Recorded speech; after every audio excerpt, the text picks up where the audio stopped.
Morning, कैसे हैं आप सब। चलो बेटा, एक बार फिर से अपना एक नया टॉपिक स्टार्ट करते हैं। और आज हम जो पढ़ने जा रहे हैं वो है एटॉमिक स्ट्रक्चर में हमारा development before Bohr's atomic model. यानी बोर के जो परमाणु मॉडल की बात आई थी उससे पहले क्या क्या डेवलपमेंट हुए साइंटिफिक फील्ड में, हम पहले उनके बारे में अध्ययन करेंगे। देखिए बेटा, आपने देखा कि जे टॉमसन ने अपना परमाणु मॉडल दिया, रदरफोर्ड ने एक बेहतरीन परमाणु मॉडल दिया जिसमें कि उन्होंने न्यूक्लियस की खोज करी और पता लगा कि परमाणु के केंद्र में एक नाभिक पाया जाता है, धनावेशित भाग होता है जिसे नाभिक कहते हैं, और उस परमाणु का समस्त द्रव्यमान उस नाभिक में स्थित होता है और इलेक्ट्रॉन उसके बाहर चक्कर लगाते हैं। नील्स बोर नाम के साइंटिस्ट आए और नील बोर के नाम के साइंटिस्ट ये जानने के इच्छुक हुए कि आखिर जो रदरफोर्ड का जो मॉडल है जिसको उन्होंने स्वीकारा और काफी हद तक रदरफोर्ड का मॉडल कामयाब भी रहा और उसे स्वीकारा और देखा कि इसमें इलेक्ट्रॉन किस रूप में गति करते हैं, तो उसके लिए नील्स बोर ने अपना मॉडल प्रस्तुत किया। लेकिन नील बोर के मॉडल से पहले जो हमारा एटॉमिक स्ट्रक्चर का जो फील्ड था, इस फील्ड में या कहिए कि रसायन में कुछ और डेवलपमेंट्स हुए, बहुत सारे प्रायोगिक लक्षण प्रयोग एक्सपेरिमेंट हुए, ऑब्जर्वेशंस आई। उन ऑब्जर्वेशन में सबसे पहली जो ऑब्जर्वेशंस निकल के आई थी वो आई थी बेटा इलेक्ट्रोमैग्नेटिक वेव या रेडिएशन, यानी विद्युत चुंबकीय विकिरण या विद्युत चुंबकीय तरंग का सिद्धांत एक निकल करके आया कि अब ये क्या चीज होती है।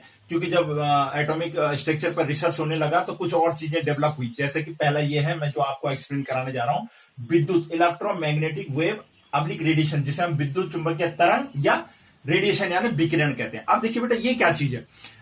साइंटिफिक प्रायोगिक आधार पर यह चीज निकल के आई कि जब भी कोई आवेशित कण वृत्तीय पथ पर गति करता है तो वो त्वरित हो जाता है। ये रदरफोर्ड का मॉडल का भी क्या था, वीक पॉइंट था या ड्रॉबैक्स था, तो वो त्वरित होता है। तो जब वो कोई भी आवेशित कण जब गति करता है और त्वरित होता है तो त्वरित होने के कारण वो विद्युत और चुंबकीय दो क्षेत्र उत्पन्न करता है। उससे दो क्षेत्र उत्पन्न होते हैं, एक इलेक्ट्रोमैग्नेटिक, एक इलेक्ट्रोफील्ड और एक मैग्नेटिक फील्ड। दो प्रकार के फील्ड्स उसके कारण क्या होते हैं, उसमें उत्पन्न हो जाते हैं। और वो जो फील्ड्स होते हैं, विद्युत क्षेत्र और चुंबकीय क्षेत्र, वो किसके रूप में गति करते हैं, बोला तरंग के रूप में। तरंगे आपको पता है तरंग की गति कैसी होती है, लाइक दिस। उन्होंने कहा कि जब भी कोई आवेशित कण गति करता है वो या त्वरित होता है तो उससे इलेक्ट्रोफील्ड एंड मैग्नेटिक फील्ड, दो प्रकार, विद्युत क्षेत्र चुंबकीय क्षेत्र उत्पन्न होता है। और वो जो क्षेत्र है वो किसके रूप में गति करता है, इलेक्ट्रोमैग्नेटिक वेव के रूप में, यानी विद्युत और चुंबकीय तरंगों के रूप में गति करते हैं। और इसी को इलेक्ट्रोमैग्नेटिक वेव या रेडिएशन नाम दिया गया। इसी को क्या, यानी आप समझिए कि माने उन्होंने कहा था कि इलेक्ट्रॉन वृत्तीय कक्षा में चक्कर लगाते हैं, तो इट मीन्स इलेक्ट्रॉनों में भी इलेक्ट्रोमैग्नेटिक रेडिएशन होता होगा, क्योंकि उनकी गति भी क्या हो जाएगी, त्वरित। कोई भी वृत्तीय कक्ष में गति करेगा आवेशित कण तो त्वरित, इट मीन्स वो भी क्या करेंगे, इलेक्ट्रोमैग्नेटिक वेव या रेडिएशन इमिट करेंगे। तो ये नया डेवलपमेंट हुआ और इस डेवलपमेंट में क्या पाया गया, ये पाया गया कि जो ये इलेक्ट्रोमैग्नेटिक वेव्स होती हैं, इट मीन्स ये माना गया कि हमारे आसपास बहुत सारे कण ऐसे होते हैं जो त्वरित रूप से गति करते हैं और उनसे बहुत प्रकार की इलेक्ट्रोमैग्नेटिक वेव या रेडिएशंस बाहर निकलती हैं। अब देखिए बेटा, इसका उदाहरण कैसे समझिए। ये हमारे पूरे आसपास इलेक्ट्रोमैग्नेटिक वेव्स हैं। देखिए बेटा, इसको ऐसे समझिए, फॉर एग्जांपल कि जैसे धूप लगती है और यानी सर्दी का टाइम होता है। अगर हम ये सोचे कि हमारा मन करता है सर्दी में धूप सेकने का, और हम जब धूप में जाते हैं सर्दी में, तो आप क्या देखते हैं, क्या हम एकदम से गर्म हो जाते हैं जैसे ही हम धूप में गए, तो क्या हमको एकदम से गर्मी लगने लगती है या हमारी बॉडी गर्म हो जाने लगती है? नहीं, ऐसा नहीं होता है। इट मीन्स होता क्या है कि कुछ देर तक जब हम धूप में रहते हैं और लगातार हमारे ऊपर जब धूप पड़ रही होती है तो धीरे धीरे करके हमारी बॉडी क्या हो रही होती है, गर्म हो रही होती है। तो ये गर्म कहां से हुई, इट मीन्स सूर्य की लाइट हम तक आई, सूर्य के प्रकाश के कारण हमारी बॉडी क्या हुई, गर्म हुई। तो गर्म किसके कारण, इट मीन्स कुछ ना कुछ रेडिएशन आ रहा है, सूर्य की लाइट के थ्रू कोई ना कोई रेडिएशन आ रही है और वो उस रेडिएशन के कारण हमारी बॉडी क्या हो रही है, गर्म हो रही है। ठीक है, पहला एग्जांपल, सिंपल एग्जांपल। और आजकल तो गर्मी है, गर्मी में हम 2 मिनट भी बाहर खड़े नहीं हो सकते हैं, इतनी जल्दी मतलब हमारी बॉडी गर्म हो जाती है और हमें पसीना छूटने लगता है। इसी का दूसरा उदाहरण ये ले लीजिए कि सर्दी के टाइम पर अक्सर हमारी आदत होती है आग सेकने की। यानी कहीं पे आग जली और हम वहां पे आग क्या कर रहे हैं, सेक रहे हैं बॉडी को गर्म करने के लिए। तो क्या देखते हैं हम, क्या हम तुरंत जैसे ही आग के पास होते हैं तुरंत बॉडी गर्म हो जाती? नहीं। आपने नोटिस किया होगा कि धीरे धीरे बॉडी क्या होती है हमारी, गर्म हो रही होती है। और हम आग से थोड़ा दूरी बना करके रहते हैं। ये नहीं कि हम आग में कूद गए और तब बॉडी गर्म हो जाएगी, नहीं, हम आग से थोड़ी दूर गर्म रहते हैं, दूरी बना के रहते हैं। और थोड़ी दूरी पर रहने के कारण ही कुछ देर बाद हम फील करते हैं कि हमारी बॉडी गर्म हो गई। इट मीन्स क्या है, उस आग से कोई ना कोई रेडिएशन आ रही है, कोई ना कोई इलेक्ट्रोमैग्नेटिक रेडिएशंस आ रही हैं जो हमारी बॉडी तक पहुंच रही हैं। ठीक इसी प्रकार घर में यूज होने वाला चूल्हा, बर्नर, आपने बर्तन रखा या आप उसके आसपास खड़े हो गए तो आप फील करते हैं खाना बनाते समय, कुकिंग करते समय कि कोई हीट हम तक पहुंच रही है। वो सब क्या है बेटा, वो इलेक्ट्रोमैग्नेटिक रेडिएशंस हैं। विभिन्न स्रोत होते हैं इलेक्ट्रोमैग्नेटिक रेडिएशन के आने के, तो वो इलेक्ट्रोमैग्नेटिक रेडिएशन है, इसको हम विद्युत चुंबकीय विकिरण कहते हैं। उनको क्या कहते हैं, विकिरण। अब आती है बात कि ये जो इलेक्ट्रोमैग्नेटिक विकिरण है, ये तो विकिरण है, तो इससे हमें हीट कैसे, एक्चुअली में ये जो विकिरण होती है ये अपने आप में एक एनर्जी का रूप होती है। अपने आप में किसका रूप होती है, एनर्जी। तो अगर इसके पॉइंटों को हम डिस्कस करें तो ये अपने आप में क्या है, ये ऊर्जा कैरियर, इसको हम क्या कह सकते हैं, एनर्जी कैरियर, एनर्जी कैरियर। ऊर्जा का अपने आप में ऊर्जा का रूप है कौन, वेव जो है हमारी इलेक्ट्रोमैग्नेटिक वेव या रेडिएशन अपने आप में ही ऊर्जा कैरियर है, यानी ऊर्जा के रूप में ये एक दूसरे तक पहुंचती है। कौन, रेडिएशन अपने आप में स्वयं एक एनर्जी है। नंबर 2, अब नंबर 2 पॉइंट, यानी हमको दिखाई भी देती है और नहीं भी दिखाई देती है। जो हमको दिखाई देता है वो सूर्य का प्रकाश, जिस ऐसी लाइट जिसमें हम किसी वस्तु को देख पाते हैं उसको हम क्या कहते हैं, विजिबल कहते हैं। तो electromagnetic waves most of the क्या होती है, इनविजिबल होती है। क्या होती है, इनविजिबल। ये इनविजिबल एंड विजिबल होती है। और विजिबल लाइट तो आपको पता ही है, ये बहुत इंपॉर्टेंट है। विजिबल लाइट यानी ऐसा दृश्य प्रकाश जिसमें हम किसी चीज को देख पाते हैं, जैसे कि हम कहते हैं श्वेत प्रकाश, सूर्य का प्रकाश, श्वेत प्रकाश, जिसमें हम किसी भी वस्तु को क्या कर पाते हैं, देख पाते हैं, ये विजिबल। तो ये भी एक इलेक्ट्रोमैग्नेटिक है जो विजिबल लाइट होती है। ये इनविजिबल भी होती है और विजिबल भी होती है। तो ये अभी मैं आपको विजिबल का एक्सप्लेनेशन कराऊंगा बाद में डिटेल में, कि आप जानते भी हैं श्वेत प्रकाश के बारे में कि 7 रंगों में ये क्या होता है, डिवाइड हो जाता है। तीसरा पॉइंट होता है, जो ये इलेक्ट्रोमैग्नेटिक वेव्स होती हैं ये प्रकाश के वेग से गति करती है। इनकी जो मोमेंट है, यानी जो गति है, वेग है, जो इनकी वेलोसिटी है, वो किसके जैसी है, प्रकाश के वेग के जैसी है। तो जो ये हमारे पास इलेक्ट्रोमैग्नेटिक वेव्स हैं, इट ट्रेवल्स, ये गति करते हैं किससे, it travels velocity of light, velocity of light, प्रकाश के वेग के समान क्या करती हैं, ये गति करती हैं। यानी प्रकाश का वेग कितना होता है हमारा, 3 × 10⁸ मीटर पर सेकंड के इस रूप में ये भी क्या करती है, गति करती है। यानी इनकी गति करने का जो वे है वो भी कैसा है, जैसे वेलोसिटी ऑफ लाइट होती है प्रकाश के वेग के समान, ये भी क्या करती है, गति करती है। रेडिएशनों में भी गति होती है इन इलेक्ट्रोमैग्नेटिक रेडिएशन में। नंबर 4 क्या है कि ये ट्रेवल करती हैं स्ट्रेट लाइन में। It travels in straight line, ये एक सीधी रेखा में क्या करती है, गति करती है। और देखिए बेटा, जितना भी प्रकाश होता है, चाहे सूर्य का प्रकाश आ रहा हो, किसी बल्ब से प्रकाश आ रहा हो, किसी ट्यूबलाइट से प्रकाश आ रहा हो, तो आप क्या देखते हैं, किसी लैंप से प्रकाश आ रहा हो, तो अक्सर क्या होता है, सीधी रेखा में ही गति करता है। सीधी रेखा का मतलब ये नहीं आप कहेंगे अभी तो यूं चल रही थी, तो यूं चलने का मतलब क्या है कि अगर तरंग चलेगी अपनी दिशा में तो क्या होगी, एक सीध में। ये नहीं कि पहले इधर जाएगी फिर इधर आएगी फिर दाएं जाएगी, चलेगी तो एक ही सीधी रेखा में, भले अप एंड डाउन करके चलेगी लेकिन उसकी दिशा क्या होगी, हमेशा सीधा होगी। बाएं चलेगी इस दिशा में चलेगी तो ऐसे चलेगी, आगे चलेगी तो यूं चलेगी, तरंग के रूप में मूव करेगी लेकिन होगी सीधी। इसलिए ये it's travel in straight line, ये चलती हैं क्या, एक सीधी रेखा में क्या करती हैं, गति करती हैं। इसके अतिरिक्त इनका अगला गुण होता है बहुत इंपॉर्टेंट वन, कि ये वैक्यूम में भी चलती हैं। It's travels in vacuum also. अब देखिए, सूर्य से अगर आ रही है तो आप तो जानते ही हैं कि एक लिमिटेड लेवल तक आपका क्या है, एटमॉस्फेयर है, उसके बाद क्या है, पूरा का पूरा क्या है, निर्वात है, वैक्यूम है।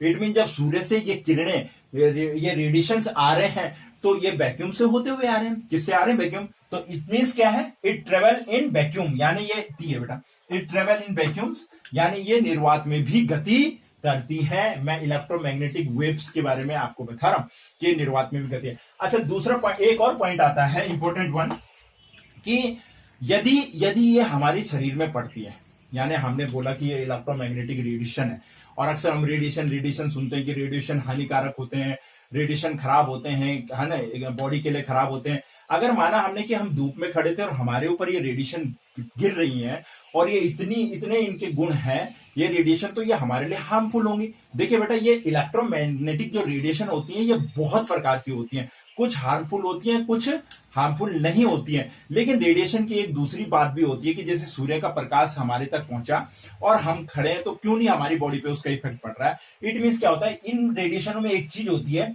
कि इनमें इलेक्ट्रिक और मैग्नेटिक दोनों फील्ड क्या होते हैं, दोनों फील्ड उत्सर्जित होते हैं, यानी ये इलेक्ट्रो फील्ड भी उत्पन्न करते हैं और मैग्नेटिक फील्ड भी। तो इनमें होता क्या है, ये बहुत अधिक मात्रा में क्या करते हैं, इलेक्ट्रो फील्ड भी और मैग्नेटिक फील्ड, ये दोनों फील्डों को क्या करते हैं, उत्पन्न करते हैं। और ये दोनों फील्ड बहुत अधिक मात्रा में होते हैं इन रेडिएशन के कारण। और क्योंकि इलेक्ट्रॉनिक जो फील्ड होता है, इलेक्ट्रो फील्ड, मैग्नेटिक फील्ड, ये दोनों बराबर हो जाते हैं, यानी ये एक दूसरे को क्या कर देते हैं, कैंसिल कर देते हैं। दे कैंसिल ईच अदर, क्या कर देते हैं, एक दूसरे को कैंसिल। इसलिए इसका इफेक्ट हम पे नहीं पड़ता, क्योंकि ये इलेक्ट्रो फील्ड और मैग्नेटिक फील्ड आपस में ही एक दूसरे को क्या करते हैं, नल कर देते हैं, कैंसिल कर देते हैं। ये ह्यूज मात्रा में उत्पन्न होते हैं, इसलिए इनका ऐसा इफेक्ट हमारे को पता नहीं चलता या हमारे ऊपर नहीं पड़ता। जब हम इसके different types of the electromagnetic waves पढ़ेंगे, तब आप जानेंगे कि कुछ वेव्स ऐसी भी हैं जो बहुत हानिकारक होती हैं, और जो विजिबल है, जो ये विजिबल वेव्स है, ये इसके बारे में हमें जानना है, ये बहुत इंपॉर्टेंट है। यानी वो जिसके कारण हम किसी भी चीज को क्या कर पाते हैं, देख पाते हैं। यानी सन की जो लाइट, सूर्य का प्रकाश जब प्रिज्म पे गिरता है तो 7 रंगों में विभक्त हो जाता है, ये वही लाइट है, इसको हम विजिबल कहते हैं या विजिबल रेडिएशन कहते हैं। तो ये है बेटा, ये डेवलपमेंट हुए हैं, इलेक्ट्रोमैग्नेटिक वेव्स आई, रेडिएशन आई। उन रेडिएशनों के बारे में जानने के लिए कुछ डेवलपमेंट हुए साइंटिफिक। हम उन वेव्स के बारे में जानने की ये विद्युत चुंबकीय विकिरण क्या होते हैं। आप इस इतना पॉइंट इसके नोट कीजिए। मैंने एक एक चीज बताई कि इनके गुण क्या है, एक हिसाब से मैं आपको इनकी क्वालिटी पढ़ा रहा हूं कि ये विजिबल भी है, इनविजिबल भी है, ट्रेवल कहां करती है, क्या वेलोसिटी होती है, ये वैक्यूम में भी होती है, ये कैंसिल करती है एक दूसरे को, ये एनर्जी कैरियर है। इसके बाद हम पढ़ेंगे इसकी टर्मिनोलॉजी कि इसमें क्या क्या टर्म्स यूज होते हैं इलेक्ट्रोमैग्नेटिक वेव्स या रेडिएशन में। इसका स्क्रीनशॉट ले लीजिए।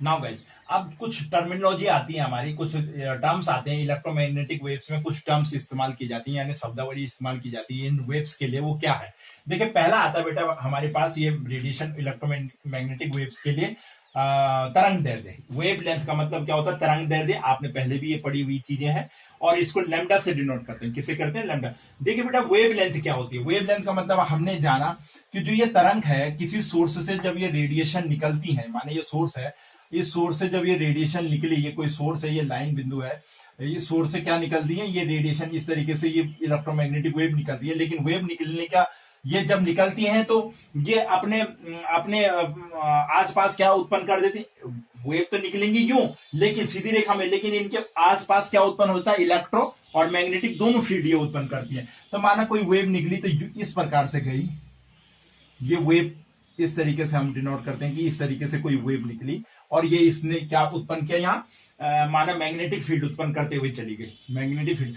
अब देखिए, अब हमने वेव लेंथ निकालनी है, तो वेव लेंथ क्या निकलेगी, ये जो टॉप हिस्सा है या ये जो बॉटम हिस्सा है, या तो टॉप हिस्सा या तो बॉटम, जिसको हम, ये जो टॉप पॉइंट होता है, ये जो टॉप पॉइंट है, सामने के निकट के दो जो टॉप बिंदु आते हैं, ये वाला और ये वाला, ये जो पॉइंट है, ये जो दूरी है इस वाले बिंदु से, सन्निकट बिंदु, किसी तरंग के दो सन्निकट बिंदु, किसी तरंग की दो सन्निकट बिंदु, नजदीक के दो बिंदु पॉइंटों के बीच की दूरी, ये जो बीच की दूरी है, ये लैम्डा कहलाती है। यहां से लेकर के यहां तक की दूरी क्या कहलाती है, लैम्डा कहलाती है।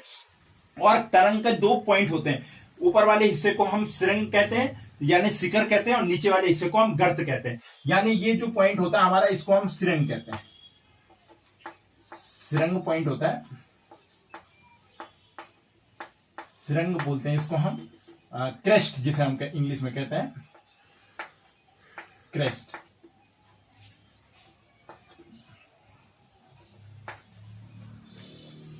क्रेस्ट, अच्छा है। और एक ये जो पॉइंट है इसको हम गर्त कहते हैं, हिंदी में क्या कहते हैं हम इसको, गर्त। हिंदी में क्या कहते हैं, नीचे वाले हिस्से को। ऊपर वाला सिरंग हो गया, क्रेस्ट हो गया, नीचे वाला क्या हो गया, गर्त हो गया, जिसे थ्रोट कहते हैं। थ्रोट, इंग्लिश में क्या कहते हैं, थ्रोट। या तो ऊपर के दो सिरंगों के बीच की दूरी, या नीचे यानी गर्तों के बीच की दूरी, ये कोई सी भी दूरी हो। दो गर्त ले लें सन्निकट, या दो सिरंग ले लें सन्निकट, ये जो दूरी कहलाती है इसको हम लैम्डा कहते हैं। जिसे क्या कहते हैं, वेव लेंथ कहते हैं। दो निकट के बिंदुओं के बीच की दूरी यानी सिरंग क्रेस्ट के बीच की दूरी, या थ्रॉट यानी गर्त के बीच की दूरी को क्या कहते हैं, लैम्डा कहते हैं। और इसकी यूनिट को हम सेंटीमीटर में, मीटर में, एंगस्ट्रॉन में, नैनोमीटर में डिनोट करते हैं। सेंटीमीटर में, मीटर में, एंगस्ट्रॉन में, नैनोमीटर में लैम्डा को क्या करते हैं, नापते हैं। इसकी यूनिट होती है, इसका मात्रक होता है, ये है लैम्डा। ठीक है, कोई भी वेव इस तरीके से चलती है तो उसका सिरंग बनता है और उसका गर्त बनता है। अब आती है फ्रीक्वेंसी, जिसको हम हिंदी में कहते हैं आवृत्ति। आवृत्ति क्या होती है, आवृत्ति को ये भी नहीं बनाना आपने, न्यू पुकारते हैं इसको। भी जैसा लगता है पर बनता नहीं है भी जैसा। देखिए इसे न्यू से डिनोट करते हैं। अब न्यू क्या होती है, माना हमने कोई एक बिंदु मान लिया, माना मैंने ये वाला पॉइंट डिफाइन कर लिया, ये वाला। अब इस बिंदु पर मैंने ये देखना है कि एक सेकंड में इस बिंदु से कितनी तरंगे गुजरी। एक सेकंड में किसी बिंदु से, जो दिया गया बिंदु है, ये पॉइंट माना मैंने, मान लिया इस वेव का, इस बिंदु से एक सेकंड में कितनी बार तरंग गुजरी, जितनी बार तरंग गुजरी वही क्या कहलाए, उसकी फ्रीक्वेंसी कहलाती है। Point is clear. किसी बिंदु से एक सेकंड में मिनिमम टाइम में, एक सेकंड में कितनी तरंगे गुजरी, वो उसकी क्या कहलाती है, फ्रीक्वेंसी कहलाती है, आवर्ती कहलाती है। और आवर्ती का मात्रक दो मात्रकों में हम लेते हैं, या तो लेते हैं हम सेकंड पर सेकंड में, यानी प्रति सेकंड में कितनी तरंगे गुजरी, या इसको हम कहते हैं हर्ज। वैज्ञानिक के नाम पे इसका नाम रखा गया हर्ज।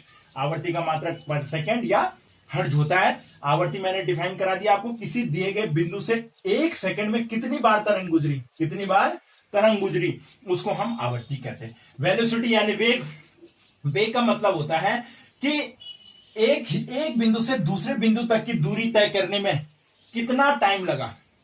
तरंग ने एक बिंदु से दूसरे बिंदु तक की जो दूरी थी उसको तय करने में तरंग को कितना समय लगा, वो उसकी क्या कहलाती है, वेलोसिटी कहलाती है। क्या कहलाती है, यानी तरंग यहां से यहां तक जाने में जो ये वेव लेंथ थी, तरंग की जो दूरी है, ये उसकी क्या कहलाई है, वेलोसिटी कहलाई। किसी समय पे, निश्चित समय पे कितना एक बिंदु से दूसरे बिंदु तक तरंग कैसे पहुंची, वो उसकी क्या कहलाती है, वेलोसिटी कहलाती है। क्या कहते हैं, इसको हम सी से डिफाइन करते हैं। किसे करते हैं, सी से। सी जैसे मैंने आपको बताया कि ये प्रकाश के वेग के रूप में गति करती है, 3 × 10⁸ मीटर प्रति सेकंड, इसलिए सी। और सी इक्वल टू माना गया है lambda into mu, lambda into mu, यानी कितनी तरंगे, वेवलेंथ क्या थी और फ्रीक्वेंसी क्या थी, एक सेकंड में कितनी तरंगे गुजरी, उनका जो गुणनफल होगा वही तो वेलोसिटी कहलाएगी। वेलोसिटी क्या कहलाएगी, wavelength into mu, wavelength into mu. बहुत इंपॉर्टेंट ये इक्वेशन है, ध्यान रखिए, इससे न्यूमेरिकल भी आते हैं। अगर यहां से हमें लैम्डा निकालना है, तरंग दैर्ध्य निकालनी है, तो तरंग दैर्ध्य इक्वल टू क्या हो जाएगी, सी अपॉन न्यू, आराम से निकल जाएगा दूसरा हिस्सा। अगर हमें यहां से आवर्ती निकालनी है तो आवर्ती इक्वल टू क्या हो जाएगी, सी अपॉन लैम्डा। देखिए तीनों वैल्यू आप इससे निकाल सकते हैं, इस इक्वेशन से। सी इज इक्वल टू हमेशा लैम्डा इंटू न्यू होता है, और लैम्डा अगर हमें निकालनी है तो सी अपॉन न्यू, और सी की वैल्यू आपको पता है, सी इज इक्वल टू क्या हमारा 3 × 10⁸ मीटर पर सेकेंड। ये वैल्यू आपने रख देनी है आपके पास। अगर आपको लैम्डा निकालना है, सी आपको पता है, न्यू आपको दिया होगा, लैम्डा निकल जाएगा। अगर आपको न्यू निकालना है तो सी आपको पता है, लैम्डा आपको दिया होगा, आराम से आपकी आवर्ती निकल जाएगी। ये वेलोसिटी कहलाती है। ये क्या कहलाती है आपकी, वेव नंबर, तरंग जो आपकी संख्या आती है, तरंग संख्या, इसको हम न्यू बार, ध्यान रखना, न्यू बार से डिफाइन करते हैं, न्यू बार से डिनोट किया जाता है। इसमें क्या है कि कोई दूरी है, एक कोई निश्चित दूरी, माना यहां से यहां तक की मैंने एक दूरी माप ली कि ये 1 सेंटीमीटर है, माना इतनी दूरी मैंने इस पे एक मार्क मार लिया, ये इस 1 सेंटीमीटर दूरी में तरंग के द्वारा कितनी तरंग की गुजरी, 1 सेंटीमीटर वाले हिस्से से कितनी तरंगे गुजरी, वो तरंग वेव नंबर्स कहलाता है। एक निश्चित दूरी जो मैंने मान ली, माना मिनिमम दूरी 1 सेंटीमीटर पे कितनी वेव लेंथ गई, कितनी बार तरंगे गुजरी, वो क्या कहलाती है, हमारा वेव नंबर्स कहलाती है। और wave number nu bar equal to हमेशा होता है 1/λ, 1/λ के बराबर, 1/λ के बराबर। इसको इस तरीके से हम निकालते हैं, nu bar equal to 1/λ। 1 centimetre दूरी में कितनी तरंग गई, वही हमारी क्या कहलाती है, वेव नंबर कहलाती है। तो बेटा ये है हमारे पास इलेक्ट्रोमैग्नेटिक वेव पढ़ रहे हैं हम, रेडिएशन के बारे में जान रहे हैं, बोर मॉडल से पहले जो इन्वेंशन हुए हैं उनके बारे में जान रहे हैं। और देखिए हमने इनकी टर्मिनोलॉजी भी डिफाइन कर ली। इन वेव्स की वेव लेंथ होती है, फ्रीक्वेंसी होती है, वेलोसिटी होती है, वेव नंबर्स होता है इनके पास, ये हमको पता लग गया है। अब नेक्स्ट जो पॉइंट आएगा उसमें हम ये जानेंगे कि ये रेडिएशंस कितने प्रकार की होती है हमारे आसपास। तो आज के वीडियो के लिए इतना बहुत है, आप इसको अच्छे से पढ़िए, रीड आउट करिए, वीडियो को जरूर शेयर कीजिए। Thank you.